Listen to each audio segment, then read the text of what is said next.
कुरा के होइन मान्छेको होइन समय र परिस्थिति अनुसारकै सबै कुराहरू छोडेर धेरै टाढा होइन विदेशिएको देखेको छु मैले।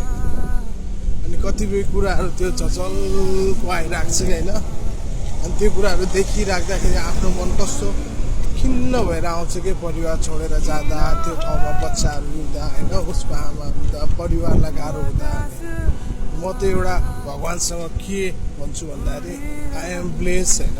मैले धेरै कमाउन सकेको छैन तर म भगवान्सँग एउटा कुरा के माग्छु मैले जति कमाएको छु थोरै भयो नि मेरो परिवारलाई मेरो बुढी मेरो बच्चा मेरो बुवा होइन मेरो परिवारको लागि थोरै कमाउन सकु उनीहरूलाई होइन एउटा ठाउँमा पुर्याउन सकु।